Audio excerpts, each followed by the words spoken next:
He was a powerful, solitary man, secretly battling an illness. She was a humble housekeeper who felt invisible. One night, Emily finds Jonathan in his room in critical condition. Her compassion ignites, and she decides to care for him. In the middle of the night, Jonathan observes her. He sees her purity and altruism, gratitude and vulnerability overwhelm him. With a transformed heart, he takes her hand and, to Emily's shock, proposes, "Emily, you've taken care of me. You've shown me what it means to be human. Marry me. I need you in my life, always." Prepare for a twist where an unexpected proposal turns into scandal, and high society and the past will try to destroy the powerful man's love for the housekeeper who healed him. But the purity and kindness of this love might break down all barriers. Watch this story until the end. You'll be amazed. If you like love stories, romance, subscribe to this channel. Leave your comment. We post videos like this every day. Continuing. The March rain poured down on New York City as Emily Carter pushed her cleaning cart down the silent corridor of the Grand Regency Hotel. It was almost 3 in the morning, and the marble hallways reflected only the soft, pre-dawn lights. Her footsteps echoed discreetly as she went about her nightly routine, as invisible as she always preferred to be. At 30 years old, Emily had learned that invisibility was her greatest ally. When you clean the rooms of the powerful, when you empty their trash cans and make their unmade beds, it's better if they don't see you. It's better if you're just a ghost who leaves everything perfect before the sun rises. She stopped before the presidential suite, taking a deep breath.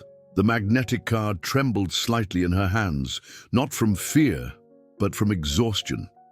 She had started working at 6 the previous evening, after spending the day caring for her. Grandma Rose, who at 82 years old struggled with diabetes and depended entirely on her. Her housekeeper's salary barely covered the medications and the rent on their small apartment in Queens, but it was all she could get with her GED. Emily swiped the card and pushed the door open carefully. The suite was dark, apparently empty. She sighed with relief. At least tonight she wouldn't have to deal with inconvenient guests or embarrassing situations. 30 floors below, in the corner office of the top floor of the Valmont Group's corporate tower, Jonathan Valmont was signing contracts that moved millions. At 40 years old, he had transformed the small hotel he inherited from his father into a hotel empire that stretched across the country. Forbes called him the Hospitality King of America.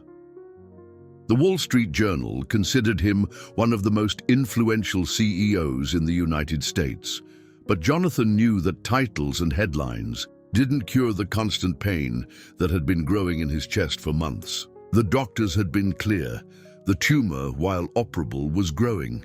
The treatment would be long, debilitating, and Jonathan Valmont couldn't appear weak. Not when he had an empire to command, not when rivals were waiting for any sign of vulnerability. To attack.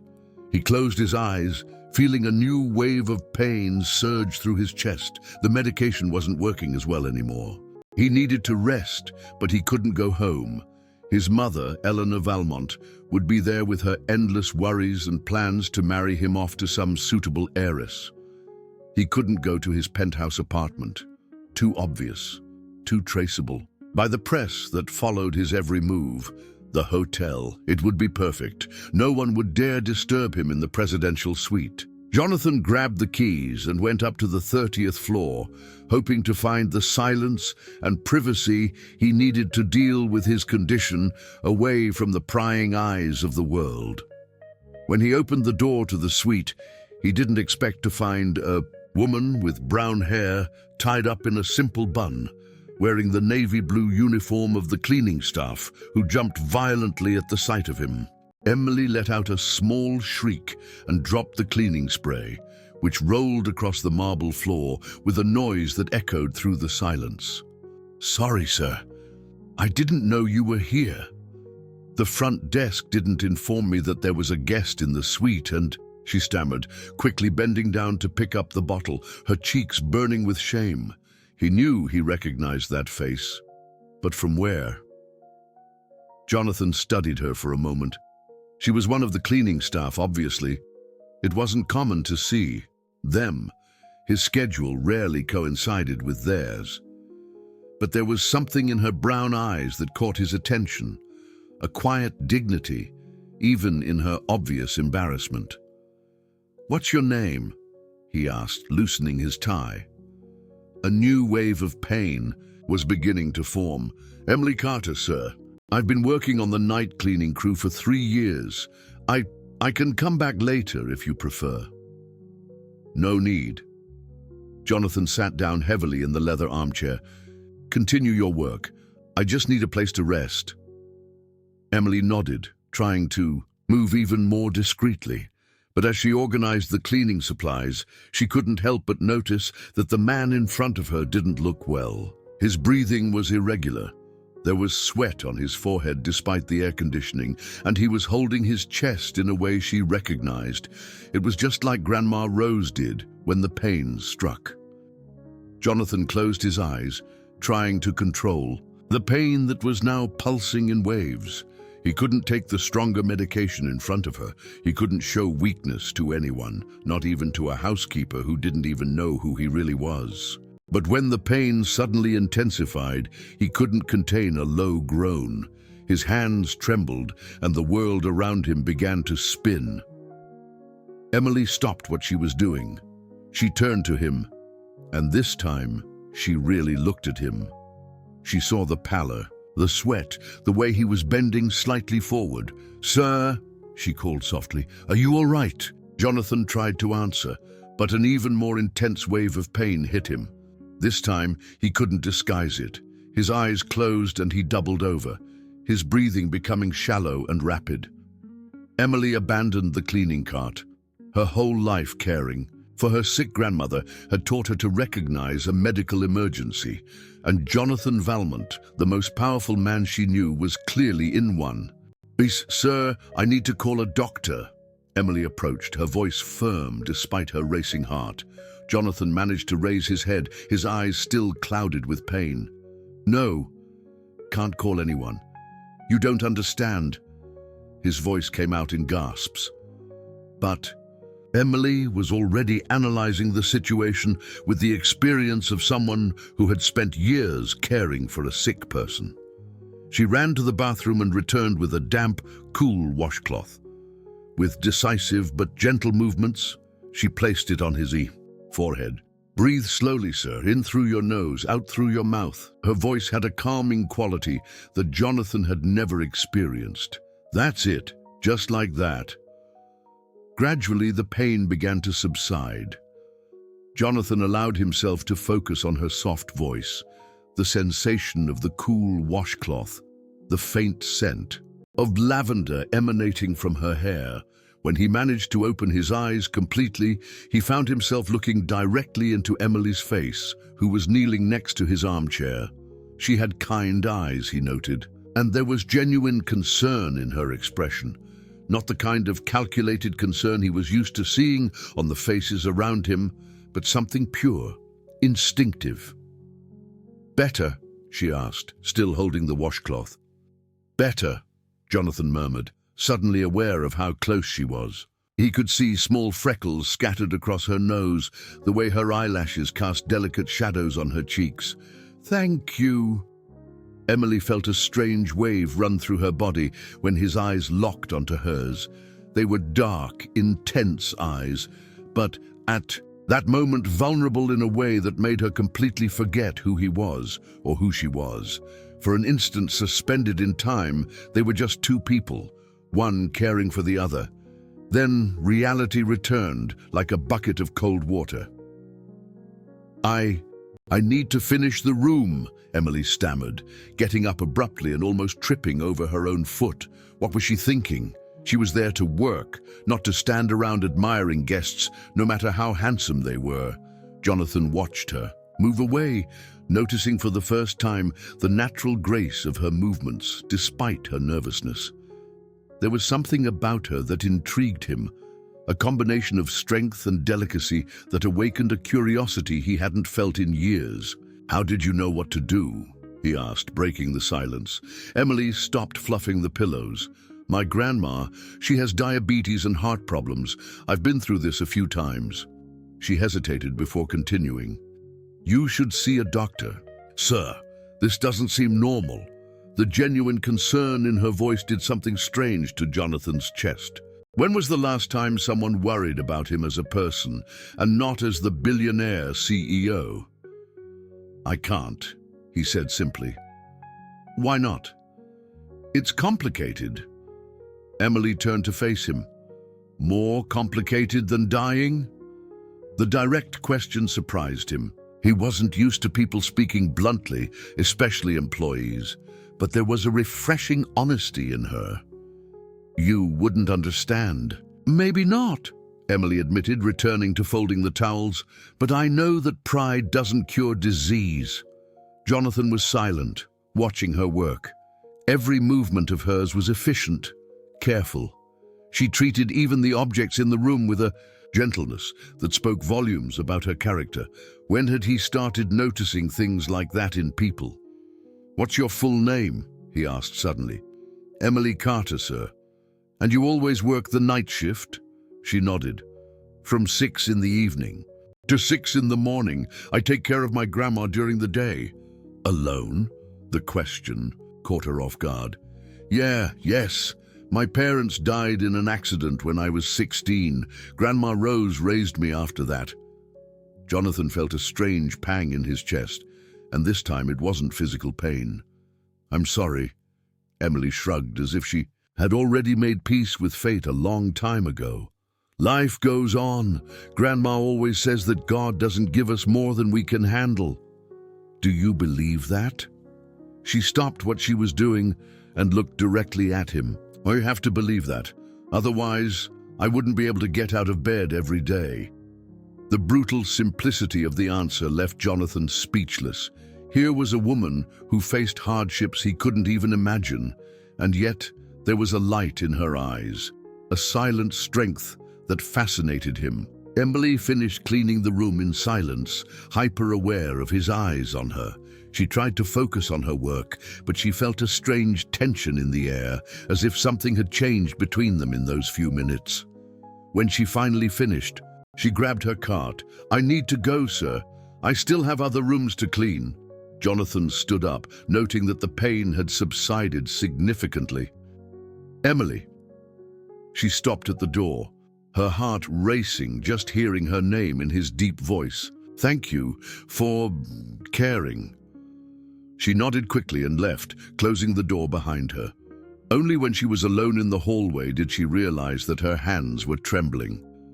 Jonathan stood in the middle of the suite for a long time after she left. He couldn't get out of his mind the sensation of her delicate hands placing the washcloth on his forehead, the way she had genuinely cared about his well-being. He had known hundreds of women, socialites, executives, models, all beautiful, all sophisticated, all interested in his money and status. But none had touched something so deep inside him with a simple gesture of compassion. He picked up the phone and dialed the front desk. "Mark, it's Jonathan. I need some information about an employee." He stopped before completing the sentence. What was he doing? She was a housekeeper. He was Jonathan Valmont. There was a chasm between them that no attraction could overcome. But when he hung up the phone without asking the question, he knew he would return to the presidential suite the next night, and the night after that, until he found an excuse to see her again. And Emily, as she pushed her cart through the empty corridors, also knew that she couldn't stop thinking about the mysterious man in the presidential suite, those dark eyes that seemed to carry the weight of the world. Neither of them imagined that fate had already begun to weave the threads that would bind them together irreversibly. For 3 consecutive nights, Jonathan found reasons to be in the presidential suite when Emily arrived to clean. On the second night, he claimed to be reviewing important documents. On the third, he said he needed a quiet place for conference calls with international investors. The truth was simpler and more disturbing. He couldn't stop thinking about her. Emily, in turn, felt butterflies in her stomach every time she approached the presidential suite. She tried to convince herself that it was just professional concern. After all, the man clearly had health problems. But her dreams told a different story, filled with dark eyes and deep voices asking her name. On the fourth night, when she knocked gently on the door, Jonathan opened it before she could even use her card. "Good evening, Emily." "Good evening, sir." She kept her eyes down, pushing her cart inside. "How are you feeling?" "Better," lied Jonathan, who had spent the entire day in tense meetings about a possible hostile takeover of Valmont hotels by an international group. The pain in his chest had returned with force, but the stronger medication made him too dizzy to work. Emily began her routine, but this time Jonathan didn't sit down to watch her in silence. He walked over to the panoramic window that overlooked the illuminated city. "Have you ever thought about how New York City looks different from up here?" he asked. Emily stopped folding the towels. "I've never been this high up before, sir." "Never?" Jonathan turned around, surprised. "Not even in the buildings downtown?" She shook her head, a little embarrassed. "I've lived in Queens my whole life. I only come downtown for work, and I always take the subway. I have no reason to go up into tall buildings." Jonathan felt a strange pang. Guilt, embarrassment. It was hard to define. "Come and see." Emily hesitated. "I don't know if I should, sir. I have work to do." 5 minutes, Jonathan insisted. "Please." There was something in his voice that made her drop the towels and approach the window. When she stood beside him, Jonathan had to control the urge to touch her hand. "It's beautiful," Emily murmured, admiring the lights that spread out to the horizon. "It looks like a sea of stars." "Each of those lights is a family, a story," Jonathan said softly. "Sometimes I stand here thinking about how many people are down there living lives I'll never know." Emily glanced at him. There was a melancholy in his voice that touched her deeply. "Do you feel lonely?" The question caught him off guard with its simplicity and accuracy. "Always," he admitted before he could censor himself. "But you must know so many important people." "Knowing and connecting are different things," Jonathan said, still looking at the city. "When you have what I have, you never know if people like you or what you represent." Emily was silent for a moment. "And what do you represent?" "Power, money, opportunities." Jonathan gave a bitter laugh. "Things that make people lie about who they really are." "That must be very hard," Emily said sincerely, "never knowing who to trust." Jonathan turned to look at her. "And you? Who do you trust?" "Grandma Rose, my neighbor, Mrs. Davis, Joe at the deli who lets me pay for the bread on credit when money is tight." She smiled shyly. "It's not a very long list, but they're real people." "How do you know they're real?" "Because they know me when I have nothing to offer except who I am." The answer hit Jonathan like a punch to the stomach. When was the last time someone knew him like that? When was the last time he knew himself like that? "What about your family?" asked Emily, breaking the thoughtful silence. "Aren't they real? With you?" Jonathan hesitated. How to explain the controlling mother who saw marriage as a business strategy, the father who died when he was too young to understand his legacy, the loneliness of growing up being prepared to lead an empire instead of simply being loved? "My mother has expectations," he said finally. "She wants me to marry someone she considers appropriate, someone who understands our world, our social responsibility." "And you? What do you want?"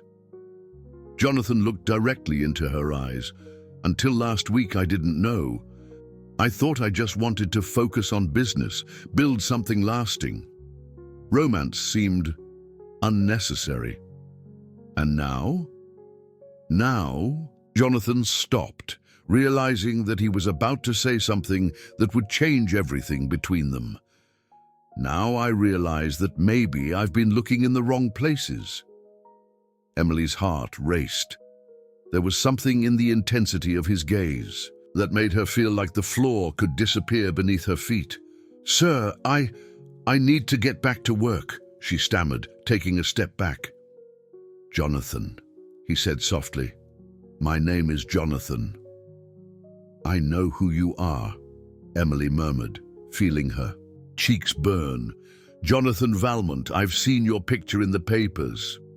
Jonathan was surprised. "And yet you haven't acted any differently towards me." "Why would I?" Emily faced him with honesty. "You were feeling unwell, rich or poor.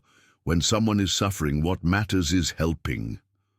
Her moral simplicity completely disarmed him. Jonathan took a step towards her, decreasing the distance between them. "You're extraordinary," he said in a low voice.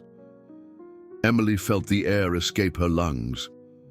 No one had ever called her extraordinary. Special maybe when Grandma Rose wanted to comfort her, but extraordinary. "I'm just a housekeeper," she whispered. "No," Jonathan said, raising his hand as if to touch her face, but stopping at the last second. "You're much more than that." The moment stretched between them, charged with possibilities and impossibilities in equal measure. Emily felt like she was on the edge of a cliff, and the vertigo had nothing to do with being on the 30th floor. Then, as if waking from a trance, she pulled away abruptly. "I need to go. I have other rooms to clean." Jonathan watched her gather her materials hastily, noticing how her hands trembled slightly. "Emily?" She stopped at the door but didn't turn around. "Tomorrow night, I'll be here again."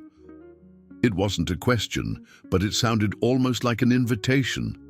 Emily nodded quickly and left, leaving Jonathan alone with the echo of his own heart, beating fast.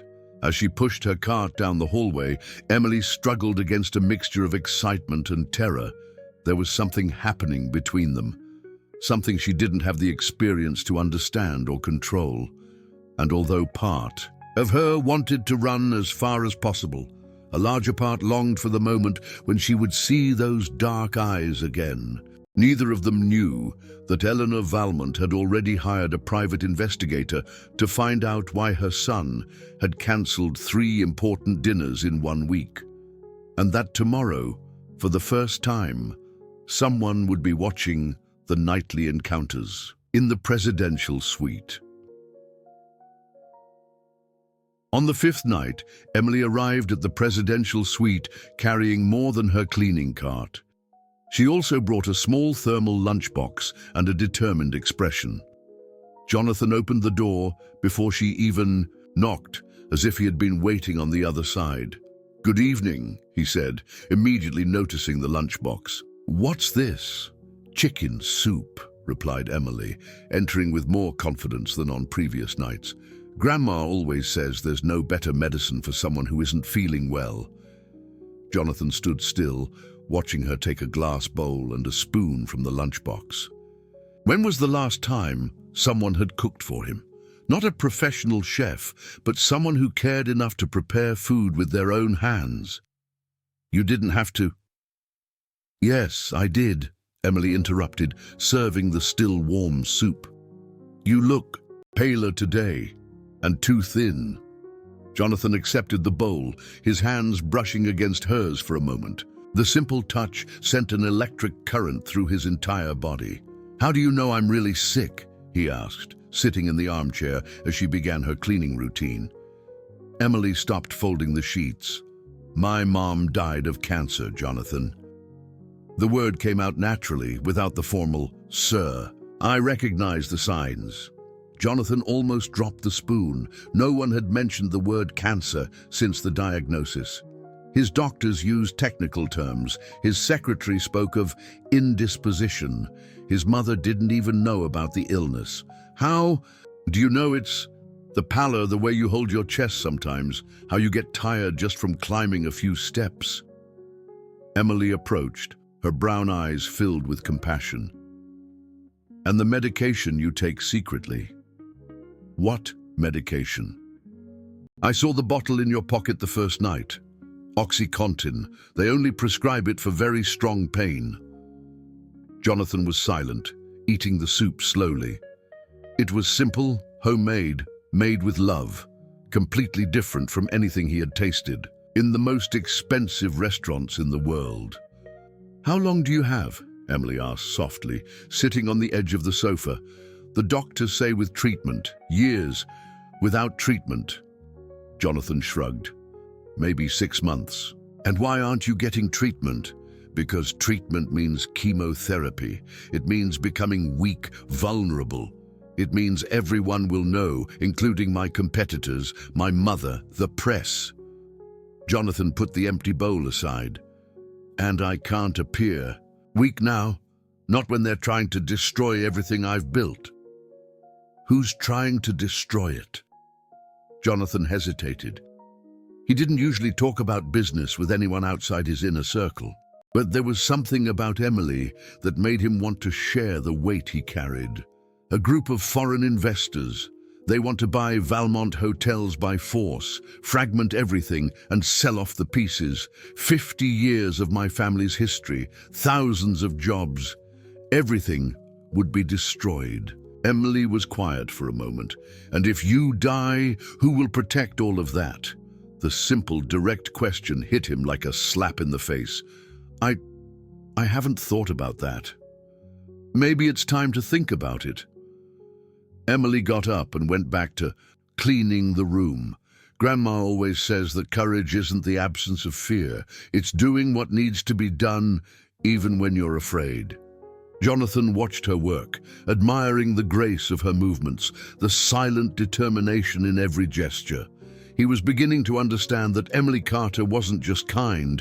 She was wise in a way that his expensive schools and MBAs could never or teach. "Emily!" he called when she was rearranging the pillows. "Yes? If I start treatment, would you stay with me?" The question came out before he could censor himself. Emily stopped completely, her fingers still gripping a pillow. "Jonathan, I don't understand." He got up and approached her, his heart beating so loudly he was sure she could hear it.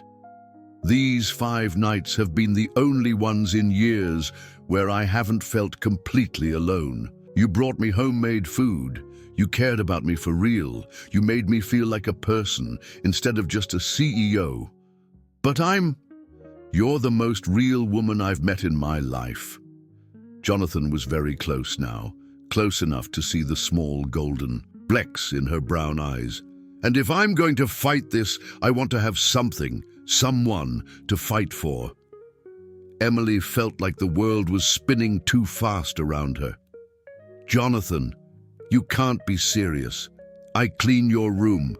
You're Jonathan Valmont, and you're the one who's made me remember why it's worth being alive." Before she could protest again, Jonathan leaned down and kissed her. It was a soft, tentative kiss, filled with a vulnerability that Emily had never experienced.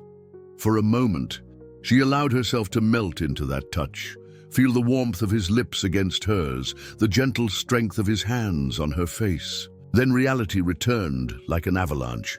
She pulled away sharply, bringing her hand to her lips. "No, we can't." "Why not?" "Because this is crazy." Emily began to gather her materials hastily. "You'll get tired of me in a week. You'll realize that we have nothing in common, that I don't belong in your world. My world is empty, Emily. You've brought life to it." Tears began to form in her eyes. "You don't understand. I don't know how to be the girlfriend of a rich man. I don't know which fork to use. I don't know about expensive wines. I don't know how to talk about art or politics." Jonathan took her hands, preventing her from continuing to gather her things. "You know how to care for people. You know what loyalty, compassion, honesty are. You know how to cook with love and see through the lies that everyone tells. Those are the only things that matter." Emily looked at him through her tears. "What about your mother, your family? What will they say when they find out you're with the housekeeper?" "I don't care. But you should care. And I care. Emily freed herself from his hands. I can't be the reason why your family turns against you. I can't be the reason why people will talk badly about you. Jonathan saw the real fear in her eyes and understood that it wasn't fear of him or his feelings. It was fear of the consequences for both of them.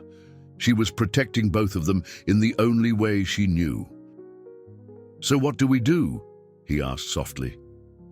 Emily finished gathering her things, the tears now falling freely. "I won't come here anymore. I'll ask for a transfer to another shift or another hotel." "Emily, no. It's better this way, Jonathan, for both of us." She headed for the door, but stopped with her hand on the doorknob. "But please, get the treatment. Fight, not for me, but for all the people who depend on you." And then she left, leaving Jonathan alone in the suite that suddenly seemed bigger and emptier than any place he had ever been. On the other side of the door, Emily leaned against the wall and cried silently. She had done the right thing. She knew she had. Then why did it feel like she had just ripped her own heart in two? Neither of them noticed the man in the dark suit at the end of the hallway, who had photographed everything through the telescopic lens of his camera. Charles Mendoza, the private investigator hired by Eleanor Valmont, smiled with satisfaction. He had exactly what Mrs. Valmont had asked for: evidence that her son was becoming involved with someone unsuitable. And now Eleanor Valmont would have all the ammunition she needed to put an end to it before it became a public scandal. For 2 weeks, Emily managed to avoid the presidential suite. She had asked to be transferred to the lower floors, claiming personal problems that prevented her from working on the higher levels. Her supervisor, Mr. Davis, had accepted without asking questions.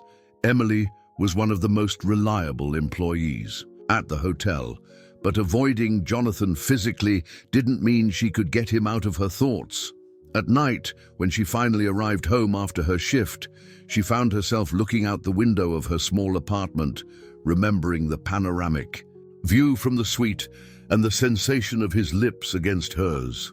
Jonathan, in turn, had begun chemotherapy treatment 3 days after his last conversation with Emily. The decision wasn't easy. He had spent 2 sleepless nights weighing her words about fighting for something worthwhile. On the 3rd morning, he called his oncologist and scheduled the first session. The sessions were held in a discreet private clinic, always at the end of the day to avoid the press. Jonathan had invented a series of confidential strategic meetings to justify his prolonged absences. For now, only his personal secretary, Margaret, knew the truth, and she had signed strict confidentiality agreements. But secrets have a life of their own, especially when they involve powerful people. Eleanor Valmont studied the photographs, spread across her mahogany desk with the precision of a general planning a battle. Charles Mendoza had done an exemplary job. Clear images of Jonathan kissing an unknown woman in the presidential suite, close-ups of her entering and leaving the room with cleaning supplies, even photos of her serving him homemade food. "Who is she?" asked Eleanor, her voice cutting like ice. "Emily Carter, 30 years old," read Charles from his report. "Night cleaning employee at the Grand Regency for 3 years, lives in Queens with her elderly grandmother. Parents died in a car accident when she was 16. No higher education, some small debts, but nothing significant. Historically, no known serious relationships." Eleanor studied a particularly clear photo of Emily's face. She was pretty in a simple, natural way that irritated Eleanor deeply. It wasn't the kind of artificial and calculated beauty of the women in her social circle. "How long has this been going on?" "From my observations, about 2 weeks, but the frequency of his visits to the hotel increased significantly last month." Eleanor leaned back in her leather chair. "And now?" "Now she has been transferred to other floors. There have been no more encounters in the last 15 days. So perhaps it was just a fleeting affair. Charles hesitated. Mrs. Valmont, may I speak frankly? Please. In the photographs I obtained, your son doesn't seem to be just having fun. Their body language suggests something more profound. Eleanor felt a pang of alarm. True romance would be much harder to combat than simple lust. I need more information about her, complete financial history, criminal record if there is one, anything we can use. I'm already working on it. But ma'am, I must warn you that the young woman seems to be clean, no vices, no scandals, cares for her sick grandmother. It's almost irritatingly virtuous. Everyone has secrets, Charles. Keep looking. Meanwhile, at the Grand Regency Hotel, Emily tried to focus on her new routine on the lower floors. It was busier on the lower levels. More guests, more movement, more noise. She missed the tranquility of the upper floors, but mostly she missed Jonathan. During her lunch break, her colleague Carol approached with a worried expression. There's a strange man asking questions about you. Emily almost choked on her coffee. What kind of questions? About where you live, who you live with, how long you've worked here. He approached Sonia yesterday and Rita today. He said he was from a credit agency, but... Carol lowered her voice. Rita said he didn't look like he was from a credit agency. He looked more like private investigation. Emily's blood ran cold. Private investigation could only mean one thing. Jonathan's family had found out about them, and if they were investigating, it was because they intended to do something about it. Carol, you didn't say anything, did you? Of course not. But what's going on? Why would someone be investigating you? Before Emily could answer, her supervisor approached. Emily, you have a call. You can use the manager's phone. With trembling legs, Emily followed him to the office. She recognized the voice immediately. Emily, it's Jonathan. How did you get this number? It doesn't matter.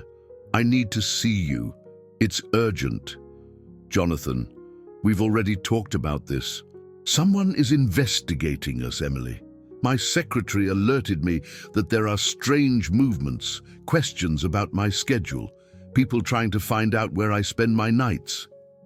Emily closed her eyes. I know. They're investigating me too. There was a tense silence on the other end of the line. My mother, Jonathan muttered finally. What? It must be my mother. She has her own methods of finding out things she considers threats to the family. Threats? The word hit Emily like a slap. That's not how I see you, Emily. It never has been. But she might not understand. Emily felt tears burn her eyes. So I was right. This can only go wrong for both of us. No, I won't let her destroy this. I won't let her hurt you. Jonathan, meet me tonight. Not in the suite. Somewhere. Neutral, the coffee shop on Bleecker Street near the subway, midnight. I can't. If they see us together, then they already know, Emily. The investigations prove that. We have nothing more to lose by being cautious. After he hung up, Emily stood in the office for long minutes. Then why did it feel like she had just ripped her own heart in two? Neither of them noticed the discreet flash of the camera at the corner table, where Charles Mendoza had captured every moment of their intimate conversation. The following morning, Eleanor Valmont would receive photos that clearly showed her son holding hands with a housekeeper on a secret date, as well as images of the key being offered and refused. And then the real war would begin. The bomb exploded on a Thursday morning when Emily least expected it. She was preparing breakfast for Grandma Rose when her neighbor, Mrs. Davis, knocked on the door with a panicked expression on her face. Emily, honey, have you seen the papers today? What papers, Mrs. Davis?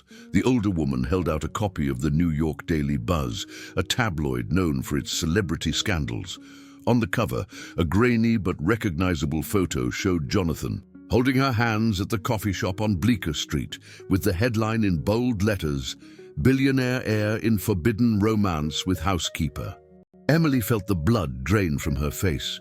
With trembling hands, she opened the newspaper and found a full-page article with more photos, some from the presidential suite, others from the meeting at the coffee shop.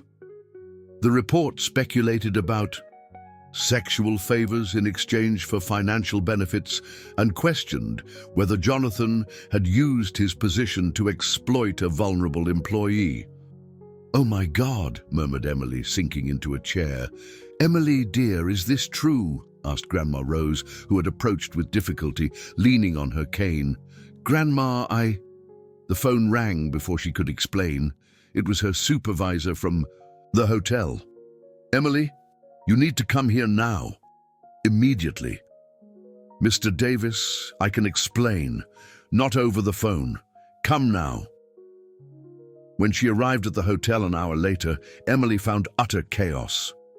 There were reporters at the entrance, security guards, trying to control the situation, and employees whispering in small groups. She managed to enter through the back, but was immediately escorted to the manager's office.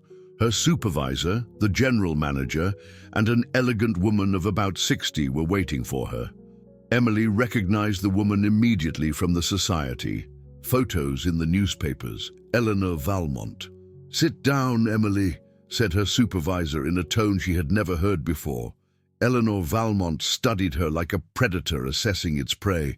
"So you're the young woman who seduced my son?" "Ma'am, Never." Silence. Eleanor's voice cut through the air like ice. "I'm not interested in your excuses or justifications. What I'm interested in are the facts." She slid a folder across the table. Emily opened it and found copies of all the photos that had been taken, some that weren't even in the newspaper, including images of her entering and leaving the suite, serving food to Jonathan, and even the moment of the kiss. "These photos clearly show that you used your position as an employee to approach my son when he was in a vulnerable state," continued Eleanor. "You took advantage of a sick person for your own benefit." "That's not how it was," murmured Emily, feeling tears burn her eyes. "No?" Eleanor smiled coldly. "Then how was it? True love? A modern Cinderella? I took care of him because he was feeling unwell. Any decent person would do the same. Any decent person would maintain appropriate professional distance." Eleanor leaned forward. "Do you know how much my son is worth, Emily?" "I don't." $2 billion. "And do you know how much you're worth?" The silence was deafening. "Let me be clear," continued Eleanor. "You have two options. The first is to accept this severance offer." She slid a check across the table. "Sign a confidentiality agreement and disappear from my son's life forever. The second is to face a lawsuit for harassment, blackmail, and attempted extortion that will destroy not only you but your grandmother too." Emily looked at the check. It was more money than she would earn in 5 years. "And if I don't accept either option," Eleanor laughed, a humorless sound. "Honey, do you really think you have a choice? I've already spoken to my lawyers. With the photos we have, it will be very easy to prove that you took advantage of my son's weakened medical condition to seduce him. Sexual harassment against a superior, even if he didn't know he was a superior. Attempted emotional extortion of a sick person. But that's not true. The truth is irrelevant. What matters is what can be proven in court." Eleanor leaned back. "And I have the best lawyers in the country." The general manager cleared his throat. "Emily, regardless of what you decide to do about this personal situation, I have to inform you that your position at the hotel has been terminated, effective immediately." Emily felt as if the world were collapsing around her. "Why?" "I've always been an exemplary employee. The scandal is too big. We can't keep someone who became involved in this way with the owner's family." Eleanor stood up. "You have until tomorrow at noon to decide. After that, the lawsuits will be filed automatically. After they left, Emily was alone in the office, looking at the check that could solve all the financial problems in her life, but that would mean giving up the only true happiness she had ever experienced. 3 hours later, Jonathan burst into the hotel like a hurricane. "Where is she?" he shouted to the receptionist. "Where's Emily? Mr. Valmont, she was fired this morning." Jonathan ran to the manager's office, but found only his supervisor. "Where is she?" he repeated. "Sir, I can't disclose personal information about former employees." Jonathan didn't wait for the answer. He grabbed the phone and called his secretary. "Margaret, I need Emily Carter's home address, now." When he arrived at the small apartment in Queens, he found Emily sitting on the sofa next to her grandmother, still holding the newspaper with the photos of them on the cover. "Emily," he called softly. She raised her red and swollen eyes. "You shouldn't be here, Jonathan. I know what my mother did. I came to tell you that I'm going to sue the newspaper. I'm going to deny everything. It's no use." Emily stood up, walking to the window.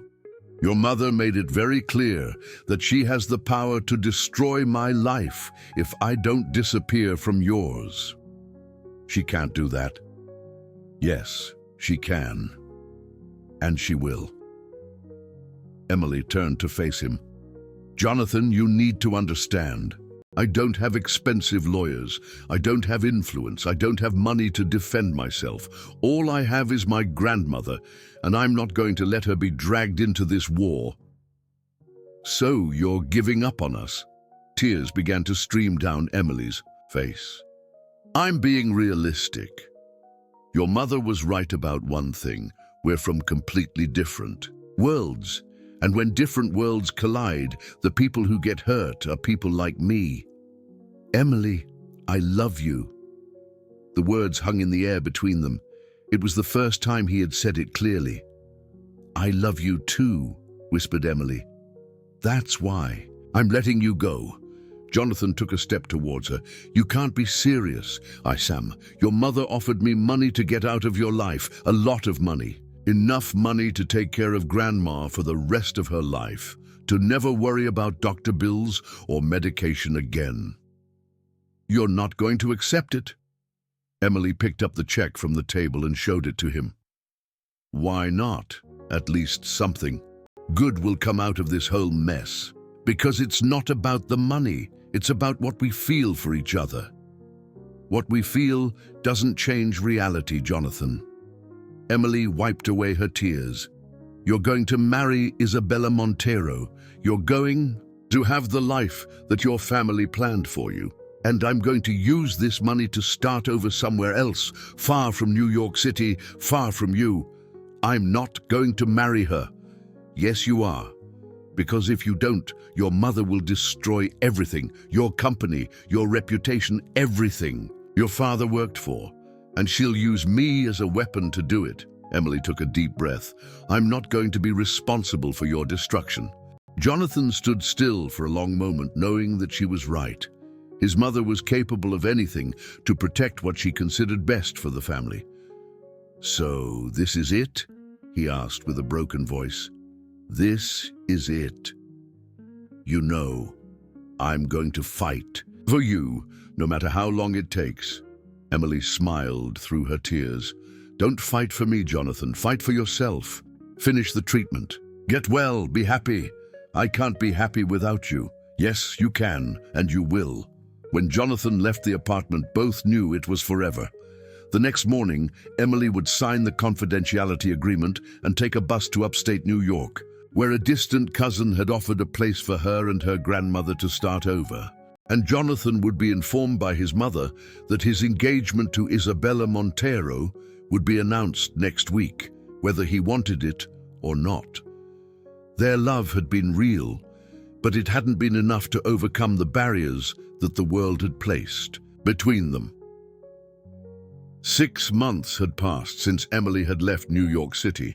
She and Grandma Rose had settled in a small town in upstate New York, where Emily worked as a caregiver in a nursing home, and her cousin Lucy had offered them a small room in the back of her house. Life was simple, quiet, but Emily felt a constant emptiness in her chest. Every morning before going to work, she stopped at the newsstand in the central square and discreetly browsed the New York City newspapers, looking for news about Jonathan. The engagement to Isabella Montero had been announced 3 weeks after her departure, with a lavish party that occupied full pages of society magazines. In the photos, Jonathan looked pale and thin. The chemotherapy treatment was clearly taking its toll, but Isabella radiated happiness beside him. Emily tried to convince herself that she had done the right thing, but the nights were the worst. Alone in her small room, she wondered if Jonathan was well, if the treatment was working, if he sometimes thought of her. It was on a rainy Tuesday that her quiet life was interrupted by an unexpected call. "Hello, is this Emily Carter?" The voice was female, young, nervous. "Yes, who's speaking?" "My name is Margaret Santos. I'm Jonathan Valmont's personal secretary." Emily's heart stopped. "How did you get my number?" "That doesn't matter right now. I need to talk to you. It's about Jonathan." "I can't. We signed an agreement." "The agreement doesn't apply if I contact you, does it? Please listen to me. 5 minutes." Emily looked around to make sure she was alone. "What happened? Is he okay?" "No, he's not okay at all." Margaret's voice was filled with worry. "The treatment isn't working as it should. The doctors say he's not responding because he's given up." "What do you mean, given up?" "He only goes to the chemotherapy sessions when Eleanor forces him. He eats as little as possible. He doesn't sleep. He spends his nights in the office or at the hotel, working like crazy. It's as if—" Margaret stopped, her voice choking. "It's as if he wants to die." Emily felt tears burn her eyes. "But he has Isabella now, the wedding—" "What wedding? He's cancelled it 3 times already. Every time Eleanor sets the date, he makes up an excuse about business or treatment." Margaret lowered her voice. "Emily, in his desk drawers, he keeps all the newspaper articles about you. All of them, even the cruelest ones. And there's a photo of you that he looks at when he thinks no one is watching. Why are you telling me this?" "Because I've worked for him for 8 years. I've seen all the women who've passed through his life. I've seen what he was like before, cold, calculating, focused only on business. But after you appeared, he changed. For the first time, I saw humanity in him. And now," Margaret sighed, "now he's like a ghost of himself." Emily leaned against the wall, feeling her legs weaken. "Margaret, I can't do anything. If I go back, Eleanor will destroy me. She made that very clear." "What if I told you that Eleanor lied about some things?" "What do you mean?" "The private investigator she hired, Charles Mendoza. He contacted me last week. He's remorseful about what he did." "Remorseful?" "He found out some things about the photos he took of you. Eleanor paid the newspaper to publish the article, but not only that. She also paid the journalist to make up the parts about you being a gold digger and using Jonathan's illness to benefit yourself." Emily felt anger rising in her throat. "So it was all a lie?" "The photos were real, but the interpretation of them was completely distorted. Charles has recordings of Eleanor instructing the journalist on what to write. He's willing to testify about it." "Why would he do that now?" "Because he has a daughter your age. He said he can't sleep at night anymore thinking about how he destroyed the life of an innocent young woman." Emily was silent, processing the information. "There's more," continued Margaret. "Eleanor didn't act alone. There's a person behind her pushing for the marriage with Isabella." "Who?" "Robert Montero, Isabella's father. He's in serious financial trouble with his television company. He desperately needs the investment that Jonathan would make as his son-in-law. He was the one who suggested that Eleanor resolve the problem with you definitively. That means... It means you were used as a scapegoat in a much bigger game. Eleanor and Robert planned everything: the scandal, the blackmail, even the timing of the engagement announcement. Emily felt a fury growing inside her. For months, she had carried guilt and shame, believing that she had been selfish in getting involved with Jonathan. Now she discovered that she had been the victim of cruel and calculated manipulation. "Margaret, why are you risking your job telling me this?" "Because Jonathan is dying." Literally, the doctor said that if he doesn't start really fighting for the treatment, he has at most 3 months. Margaret's voice broke. "And I know that the only thing that can make him want to live again is you. Eleanor will never let it happen. What if I told you I found a way to neutralize Eleanor?" Emily held the phone tighter. "How?"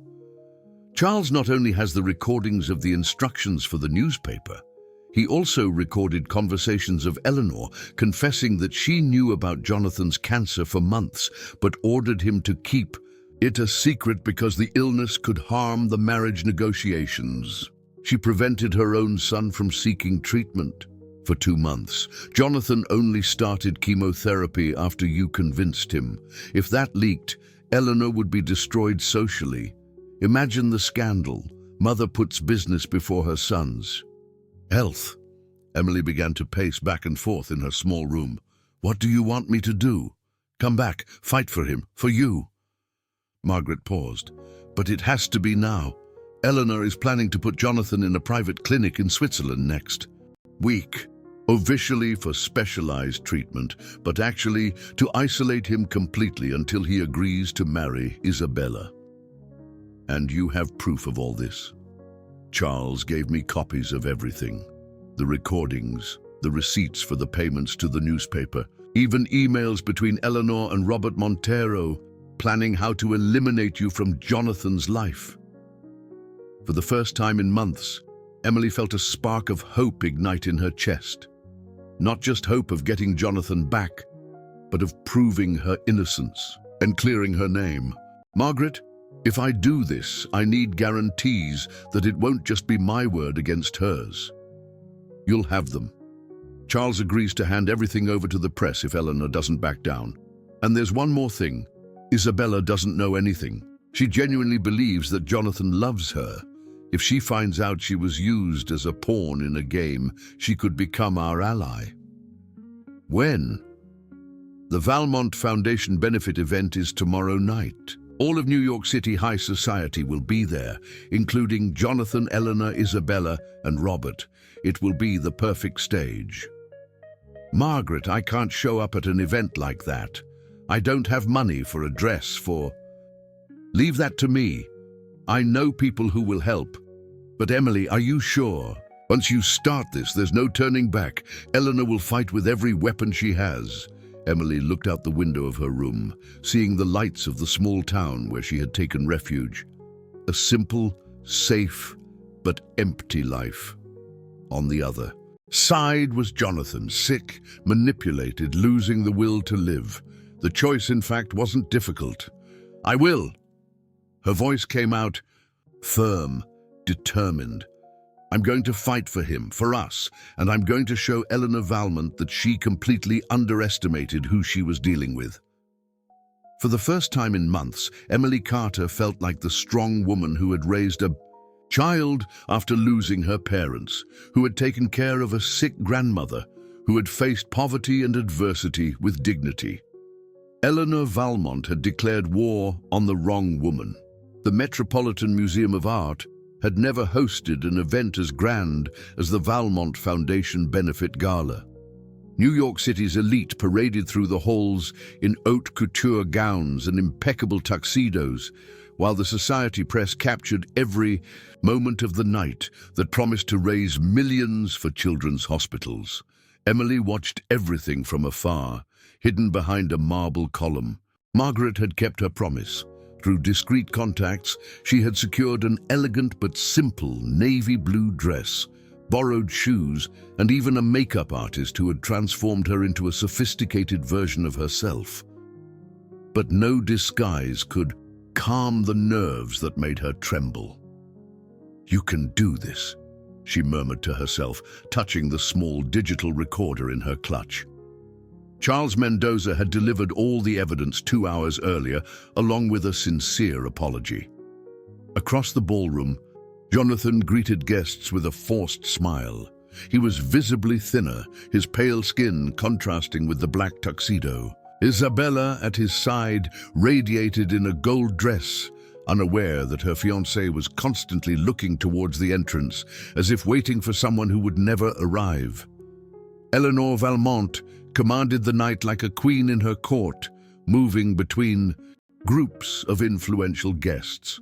She had won. Jonathan was officially engaged, the threat, Emily, had been neutralized, and the family's business remained untouched. It was when the master of ceremonies announced the start of the speeches that Emily took courage. "Ladies and gentlemen," the voice echoed through the sound system, "we invite Mrs. Eleanor Valmont to share her words about the importance of philanthropy in our society." Eleanor walked onto the stage with elegance, the microphone in her hands. All the attention of the ballroom focused on her. It was the perfect moment. Emily came out from behind the column and began to walk across the ballroom. The first to notice her were the photographers, who immediately began flashing their cameras. They recognized the housekeeper from the scandal instantly. A murmur ran through the crowd like a wave. Jonathan, who was looking at the stage, followed the curious glances and turned around. When he saw Emily walking determinedly towards him, his champagne glass slipped from his hands and shattered on the marble floor. "Emily," he murmured, but she had already passed him, heading directly to the stage. Eleanor, in the middle of her speech about family values and tradition, stopped abruptly when she saw the young woman climbing the steps on the side of the stage. "Excuse the interruption," said Emily, her clear voice echoing through the microphone she took from Eleanor's paralyzed hands. "My name is Emily Carter, and I believe you know me from the newspapers." The ballroom fell into absolute silence. 600 of the most influential people in New York City held their breath. "6 months ago, I was publicly accused of being a gold digger who seduced Jonathan Valmont for financial gain." Emily looked directly at Eleanor. "Tonight, I'm here to tell the truth." "Security!" shouted Eleanor, but her voice sounded weak compared to the sound system. "The truth," continued Emily, taking the recorder from her clutch, "is that I was the victim of a conspiracy to keep Jonathan away from someone his family considered unsuitable." She pressed play. Eleanor's voice echoed clearly through the ballroom. "I don't care what you have to make up about her. I want it to look like she's a gold digger. Use the photos in any way necessary. The payment will be in cash, no paper trail." An uproar swept through the ballroom. Eleanor tried to grab the microphone. Back, but Emily stepped away. "That's not all," said Emily. "Eleanor Valmont also prevented her own son from seeking medical treatment for cancer for 2 months because a serious illness could harm marriage negotiations." The second recording began to play, with Eleanor's cold voice. "Robert, the boy, can't look sick now. Isabella might back out if she knows the extent of the problem. Keep it a secret until the wedding is confirmed." Jonathan, who had approached the stage, turned livid. "Mom, you knew from the beginning?" But it was Isabella who reacted first. Tearing the engagement ring from her finger, she threw it at Eleanor's feet. "You used me!" she cried, tears of anger streaming down her face. "Dad, you sold me to save your company." Robert Montero tried to approach his daughter, but she pushed him away. "Isabella, you don't understand business." "I understand perfectly." Isabella turned to the microphone, which Emily gently offered her. "Ladies and gentlemen, I was as manipulated as this courageous woman. My father and the Valmont family planned my marriage as a corporate merger, using lies and destroying innocent lives in the process." The ballroom was in complete turmoil.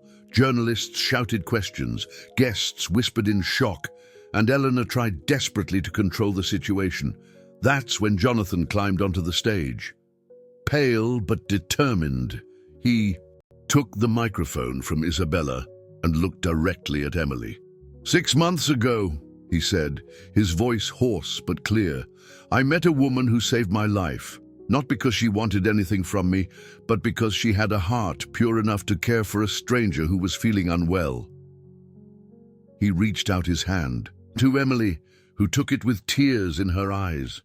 Emily Carter taught me that true love has nothing to do with money, status, or social approval.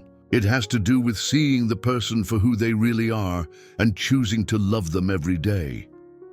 Jonathan looked at the crowd. She loved me when I was sick and vulnerable. She took care of me without asking for anything in return. And when my family blackmailed her to get out of my life, she chose to protect me instead of fighting for herself. He turned to Eleanor, who was clearly defeated. Mom, you gave me many things in life, education, opportunities, an empire to manage. But you also tried to take away the only thing that really matters, the chance to love and be truly loved. Jonathan, Eleanor tried to speak, but he interrupted her. No, it's over. I'm not going to let you control my life anymore. He looked at Emily, his eyes shining. If she'll have me, I'm going to marry Emily Carter. Not because I need your approval, but because I can't imagine my life without her. The ballroom fell silent as Jonathan knelt on the stage in front of 600 people from high society and extended a small velvet box to Emily. Emily, you taught me to fight for life when I wanted to give up. You showed me that there is real goodness in the world. You loved me when I didn't deserve to be loved. His voice broke slightly. Will you spend the rest of your life teaching me how to be a better man?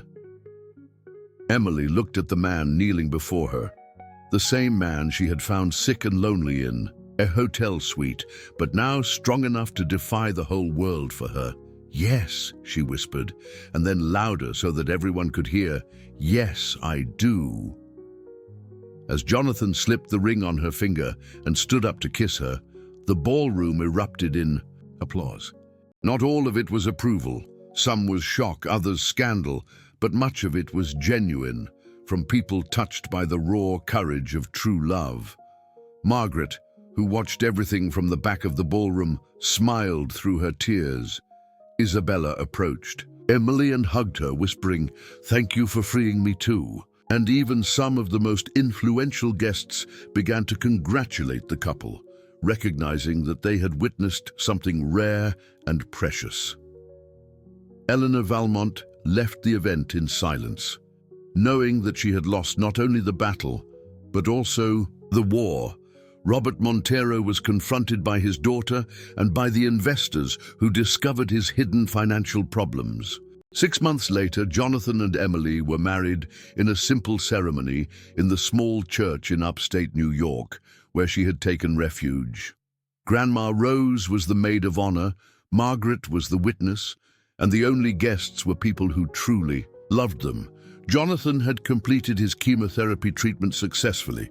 The doctors said that his miraculous recovery had everything to do with having rediscovered his will to live. He maintained control of the company, but implemented more humane policies and began to devote more time to his family. Emily continued working, now as the coordinator of a social program at the Valmont Foundation that helped families in vulnerable situations. She discovered that being rich didn't change who she was inside. She still cooked for Jonathan, still took care of her grandmother, still treated everyone with the same kindness and respect. And every night, as they lay down in their new home, Jonathan held Emily's hand and thanked silently for the night a courageous housekeeper had chosen to care for a sick stranger, changing their lives forever. Because sometimes true love appears in the most unexpected moments, between the most unlikely people, and when it's real, truly real, no force in the world is capable of destroying it forever.